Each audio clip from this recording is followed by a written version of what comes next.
Okay, welcome to part two of the video of the book. The first one was about 27 minutes, so no wonder I was starting to get fatigued at the end. But I can knock out the rest right now. So I'm going to just dive in. I'm going to share my screen and go here. And I stopped at page 14, so let's current slide. Let's start with page 15. Okay, so continued here. So Wikipedia always comes up, in my writing classes, and my students tell me that they were either taught never to use it and that it's garbage, or that you can go ahead and use some of the sources that are down at the bottom. So, okay, I mean, my response to that is, first of all, it's not garbage. There's always a knee-jerk reaction from people when something is launched, but I've been around the world of technology long enough that when I saw this coming up, I was like, they're going to get it figured out. And you see that I've written here, Wikipedia is one of the best online sources of unbiased information that you can find online. There's no doubt about it. I'm a big believer in the open source movement. I give money to Wikimedia and Wikimedia Foundation and Wiki, which is Wikipedia. They've locked down on problematic pages. It used to be like around Martin Luther King Jr.'s birthday, you'd get trolls on there that would do terrible things. They've locked that page down. You can't do that anymore. And there are editors and bots that crawl constantly throughout it. So, you can log on and do something rude, but they're going to find it and they're going to fix it. And then, you can also be banned then, because if you're a bad actor within the group, they're going to delete your account. So it has worked. And when I talk to my students sort of secretly or privately, when there's not some of their previous teachers around, they say, well, heck yeah, I look at it. I look at it for biographical information. Historical information is usually pretty good. I'm a scholar, and I've prowled around the August Wilson pages and other pages and things that I do know about, and the information lines up again and again. And the response of the Wikipedia team toward providing resources, references at the end of these articles, it's insane. 20, 30, 40 references. So there's tons of stuff. And, I can go, and so let's say I want to look up information on Joe Biden or Donald Trump. Pick your choice. It's so biased. People either love or hate either of those human beings. But if you go to Wikipedia, you're not going to get that. You're going to get factual information. The tone is going to be spot on. So Wikipedia is an excellent source. Now, one of the things I do say, and it's here under the caveats, is that Wikipedia will only ever be a secondary source. It is not a primary source. So it's an opportunity for students to learn about primary versus secondary sources. Primary source is the US Constitution. That is the actual language of the Constitution, or the Bible, right? The actual original document. What does the legislation say, right? What is the verdict issued by the judge? What does it actually say? You move out from there into secondary sources, and Wikipedia stitches things together. It's an encyclopedia, right? It's not a primary source, just like so many magazines and other things that are out there talking about these, but it's very factual driven. And then number two, it says your high school teachers were right if they said if you're going to use Wikipedia, be sure to consult the sources at the end. Absolutely. Many of them are useful, but also beware. Many of those are still not primary sources. So as a researcher, as somebody who's asking questions, right, as a writer, you're always looking for primary sources. What did it actually say? So I'll get online and it'll say some state court issues, blah, blah, blah, and they're angry about it, and I'm like, well, wait a minute, what did it actually say? And then you read it, and it's kind of different from what the spin was from the left wing or the right wing or whatever wing is interpreting this, and then regurgitating it at you. Grammarly, and I'll say this, and AI as well. If tools are available. In the previous video, I showed how I compose on my phone. If you need to use Grammarly, use Grammarly. Use spell check on Microsoft Word. There's also a Microsoft Word editor that you can use, and experiment with this stuff and see if it helps you.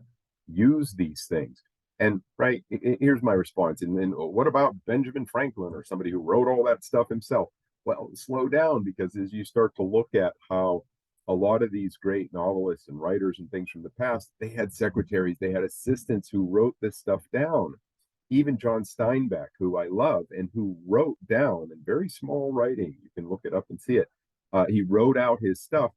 he had a wife, and his wife typed it all up, and she fixed his mistakes. And so, we know about John Steinbeck, but we don't know about his first wife so much. He's not mentioned all the time. So that was technology that was being leveraged by these writers at the time, even if it was in human form, and somebody to type this stuff and send it to a publisher. And right, use what is available to you.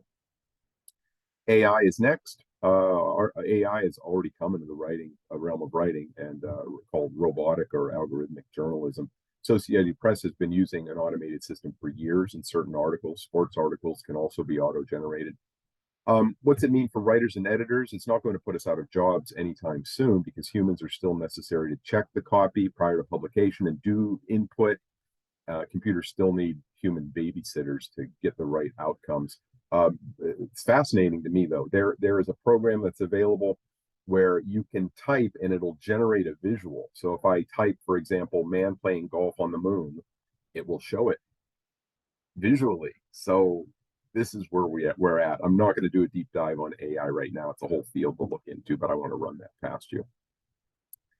Video editing, then, I think it's important, if you're going to publish, to learn how to edit video. Now you can trim on YouTube, like front or back to make things shorter. It's a little trick. I think you may be able to take out middle parts too, but it's not feature rich. I've been doing Ice Cream Editor, which is real simple. And I actually just bought a version of it for $25, $29. And I use it to edit the video to get what I want. And you can combine that. You can do a voiceover with it, and it's simple, but it's good. Our video editor at the Keystone produced something really nice, and it was simply edited, but it was beautiful and elegant and spot on. Okay, accessibility is also coming at us. You'll notice that in Microsoft Word, you can do a check for accessibility. And this is all changing the world of writing and publishing, insofar as we need to be increasingly sensitive that people may not have excellent eyesight, and as you get older, that becomes a thing. People may not be able to see at all, and so you'll see more and more, like in the New York Times and other publications, they will run an auto-generated recording that you can press on NPR. It's there. You press play, and it reads it for you, and it says it's like 10 minutes long, 8 minutes long, and you press play and you can listen to it. And there's more related to accessibility. Again, I don't want to do a deep dive on this today. I'm planting seeds so that basically in an introductory course, and this is targeted essentially at English 100 and Writing 100, and maybe journalism and other 100 level courses, to give you an idea that accessibility is a thing that you're going to need. It's going to affect you as a professional writer and publisher going forward. I've talked a little bit about Amazon and Lulu. Both of them feature publishing, self-publishing components. I have a collection of poetry that I've been working on for many years. I would like to get that published on the Kindle platform sooner rather than later. And Lulu, I've taken things through that process before. Again, I know that I have my journalism publishing manual floating around here somewhere. Maybe I can dig that out and make that available. So we'll talk more about that. YouTube channel, TikTok, Instagram, social media, and particularly the YouTube channel. You're watching my material on a YouTube channel right now. And it involves me opening Zoom and recording on Zoom and then uploading it and making sure it's all good. And a lot of the stuff that I publish is public. Some of it I can restrict, but it's good to do that. And the way this goes hand in hand with writing is you write an article and then you get on here. This is exactly what I'm doing. I wrote the book. Now I'm talking about my book. Podcasting is also, available to you. I worry a little bit about the proliferation of podcasts. There's so many of them, but there's only so many at the top. So I don't know. You have to find your audience. Once you find your audience, then you can podcast away. Echo effect. This is just it's a brainstorm that I had, or an insight that I had. The echo effect, meaning that it's interesting to me as somebody who studies media, is I will see a story published in the New York Times, for example, and it gets replicated again and again and again all across the United States. You'll see it on local news in the evening, and you'll see it in local publications and online things. And it's interesting how that goes. So, the real news in this country is being generated by just a few sources typically, and then it's being parroted, like a parrot repeats words again and again. So just wanted to get that out there. Internships then for writers, really important. It's required in the professional writing program and now on the English side as well. And students from other majors have to take internships as well. Internships are required in English and PW. They are typically 3-credit internships, which involves 150 hours. Students must initiate the process and identify several internship sites. It is a good idea early in the process for students to make contact with a faculty person, no matter what your major, so that you have a teammate earlier rather than later. Students wait too long. You should be talking to me if you're a professional writing major and you want my help junior year for sure about your internship. Even if you don't choose me as your faculty advisor for your internship, I mean, that's fine. You can still be engaged in conversation with me and other profs. Content farms then are businesses that pay writers to produce content for the internet. Many Kutztown University professional writing grads have obtained jobs in this field upon graduation, so be ready for that. I guess I would add to that, is that it's easy to have a perspective that, oh, my writing is sacred, and it can be, yes. I mean, your creative writing certainly, and other types of writing, journaling, and other things that you do that is sacred to you and precious. I get it. Me too. But if you're trying to make a living, it becomes content and product, and you've got to knock it out every day, and it's not about being inspired about doing these, what Shakespeare and Steinbeck. It's about cranking out the material day in and day out so that you can cash your check at the end of the week. Freelancing then, there's opportunities there. And let me go to grammar. As far as I can tell, high schools have stopped teaching grammar more or less. I talk to my students about this regularly, and some of them will be, yeah, we learned that. And then others are like, no, we didn't learn that at all. A few years ago, I remember challenging my students, do you know what a sentence is? And professional writing majors, they were like, no, we don't know how to define a sentence, and we're not sure we could pick one out consistently if we were put to it. It's important. Let me find a book here. The book I've used and learned for years is the Harbrace Handbook, and it's got information in it, and it's a handbook, so you don't need to read the whole thing from beginning to end. However, you can look things up in it. So you can look up what a sentence is, for example. You can look up comma rules, and to capitalize and not, all those kinds of things. I suggest getting your hands on a grammar handbook. I think Professor Bacola uses Strunk and White, but spend some time. And here's how you do it. You read. This is how I did it when I was in school. When I was in college, they didn't teach grammar. And I was the editor of the newspaper, and I was thinking about teaching, as I moved through graduate school. I wanted to get into teaching. So I would read newspapers, USA Today, Pittsburgh Press. I would read books, and I would study the grammar and the punctuation of how these professional writers did it. And I would say, why is that comma there? And then I would look it up. Oh, okay. Introductory phrase. Got it. Why is that comma there? Oh, 2 independent clauses, coordinating conjunction. Got it. Where does the period go? Does it go outside the quotes at the end of a quote or inside? Oh, it goes inside. And I would start to put this together for myself so that it became instinct. So grammar's important. Pursue it. How are we doing here? Page number 18. Okay, we're rolling. Time check.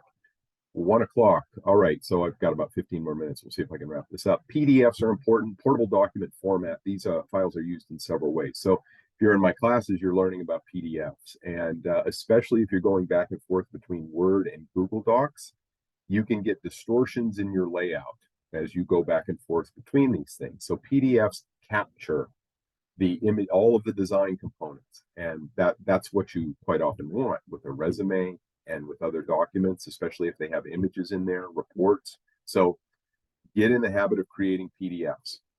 They are also useful for writers who are nearing the end of a composing process. When you turn a document into a PDF, it tricks your brain because it makes a dynamic document static, which brings the errors to the surface.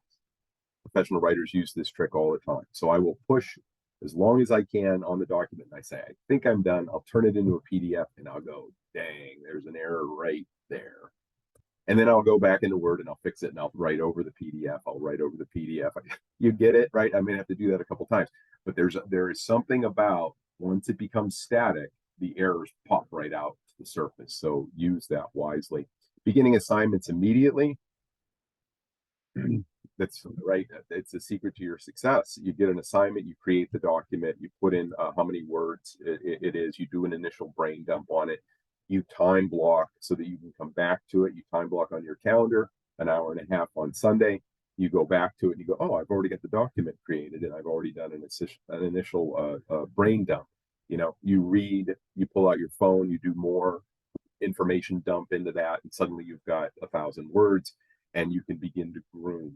Often, what I'll do is create an outline, like on the next page, on a separate page, so that I can start to say, all right, what do I want to tackle here? I want to make sure I do this first, and then this, and then this. Oh, and I had this down here. I need to move this up and insert it. So that whole sort of structural planning can get you through, and in ways that I think minimize the suffering. You know, people don't like to write, I think, because they try to make it hard and they don't know, you know, the shortcuts that I'm trying to teach. Using folders, you're going to get a lot of file management from me. Folders are free to create, so create them, and you put materials in there. You can number them. You can put dates on them. You can, you know, the more description you put into file names and folders, the better off you are.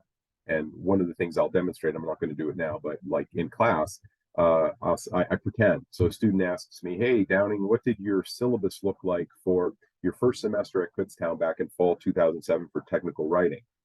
So I can go immediately onto my OneDrive and I can go to my technical writing class. I can go to syllabi, and then in the syllabi, I've got folders there that are dated, and I can go right to fall 2007 and I can open the syllabus for that class, just like that. Okay, save, save, save. Save and make backups of things, especially of major projects. I have, right, how many copies of this book do I have? Several. And then I've turned it into a PDF a couple of times. And then I have a print version, and I have now this slideshow version of it. So I have multiple versions of this. So there's not just one, and if it's corrupted, it's gone. Oh my gosh, I put so much time and energy into this. That would be a nightmare. Table of contents, you can figure that out in Word. I'm not going to do a deep dive in this. And becoming an analyst. So this is more or less directed at professional writing and English majors, but the idea is that, you know, when you come into my classes, you read and you write and you publish, and again, you know more than the people around you. I talked about this, I think, in the previous video. Your audience is essentially 8 years old right now, if you're 22. So what's that? You're 14 years older. So when they're 20, you're 34. See what I'm saying? And when they're in college and they're eager to learn about or whatever you're writing about, Lord of the Rings or whatever, gaming, that's who your audience is. So becoming an analyst then is just knowing more about your particular field than other people do. And analysts can be very well paid, especially, you know, it depends on if you're in technology, for example, and you can start to identify what the trends are going to be, and you're talking to enough people so that you have this body of knowledge, you can be paid to write reports and to travel to conferences and talk, you know, about these various topics. People want to get in your head. They want to understand. Oh, we've talked about multimedia photography and video and YouTube channel. And there's WavePad audio editor and Ice Cream video editor. Images. It's important to take image, you know, whenever you're doing a blog post, for example, there needs to be some pictures, some images, and you want to take them yourself. Charts, graphs, and figures. This takes me into the world of Excel. Learn some Excel. You know, I try to incorporate as much as I can into my classes, but if you need to watch a YouTube video on Excel basics, do it. How to autofill a column, for example, how to do a simple formula. I do ask students, especially professional writing and English students, do you get any training in college in Excel? And they say to me, nope. So that is a concern because, I mean, Excel, the world turns on Excel, all the spreadsheets and data and all of that. So you've got to have some basic knowledge there. Structure, then following the models. When you go into a writing assignment, ask for a model. It's easy enough to do. So when you're on the job, do you have a model of that? And your boss will be like, yeah, sure. I have one in the drawer here. And they'll get you one, and that's how you start. So follow the model. So when you do that, replicate it 100% perfectly. down to the fonts, down to the boldface, down everything. Don't try to do your spin or your interpretation of it. Not at that point, especially entry level jobs. Show me as your boss that you can replicate what we do around here because it has a certain look to it, right? It's got logos on it for the company. It's got a certain style to it. It's got a certain tone. We want you to be able to do that. And then, in time, you'll have your opportunity to contribute your flair to what we're trying to do, but not day one, not during the first 6 months. Show me that you can replicate internal consistency and consistency across all docs. I have tried in this document to be internally consistent. So I'm using up style here, meaning all these words are capped except and all, and then up style here, and then up style here, and those are all boldface, and the font is the same throughout. It doesn't get wacky. There's no additional gaps between any of these entries. Suddenly, like, what's all the white space for all of a sudden? It's very consistent internally.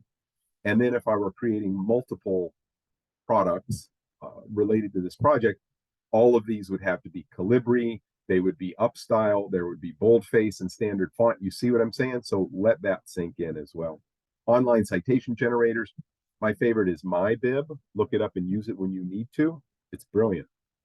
When we're doing blogs, we typically just use embedded links so that you click on it and it clicks out, and that's the citation there. Okay, resumes. Yeah. So what I'm pushing toward in this class is that by the time you leave, in all of my classes, really, you've got this body of work. You've got a blog link that you can send to a prospective employer.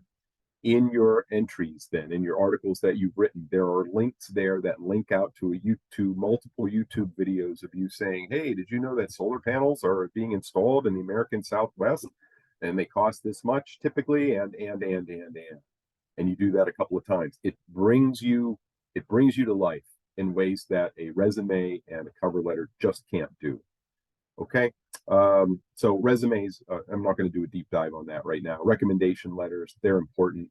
And if you want one from faculty, then, approach them and negotiate that. Learning Excel, learning Photoshop, learning copyright, libel laws, and Creative Commons. Now, we've talked about Creative Commons and we've talked a little bit about Excel. Learn a little Photoshop. Again, I'm not going to do a deep dive on this. I'm trying to keep my eye on the phone here. I got to teach in a few minutes. But copyright, I'll pause there for a moment. And you've heard me rant and rave about this if you're in my classes. You can't just take pictures from the web and publish them on your blog. People are going to come after you and they're going to want you to pay. And I don't know, $500. So you do that 3 or 4 times. Now you owe somebody $2,000, just like that. And if you try to blow it off, they're going to come after you harder. And awards can be triple or quadruple per image. And now you're up to what, 8 to 10 grand? What? No, you can't do that. Take your own photos, use Wikimedia Commons, use Pexel, other places. Many businesses, publishing entities subscribe. Okay, Getty Images and others, they'll subscribe to those. Okay. Libel law. Libel is a written statement that is false, that holds a person up to ridicule, hatred, or scorn, or damages their professional standing through fault. And so what that means is you can't go after people like with a personal vendetta and start publishing things that hurt them. They can come after you. They can shut down whatever it is you're doing. They can prove if they can prove damages, you're going to owe them money. So if you come after me and let's say I earn $200,000 a year, and now you're trying to take me down, and I can show a judge that you've cost me, I don't know, $100,000. Now you owe me $100,000. So defense to it is truth, and there can be no malice. But if you're trying to settle a score and there's malice and you're lying, that's libel. Mentoring, find a mentor, soft skills and body language. Okay, let me try to wrap up then. So soft skills are important. What are they? Right here. Empathy, emotional intelligence, emotional control, communication, self-awareness. These are fairly straightforward.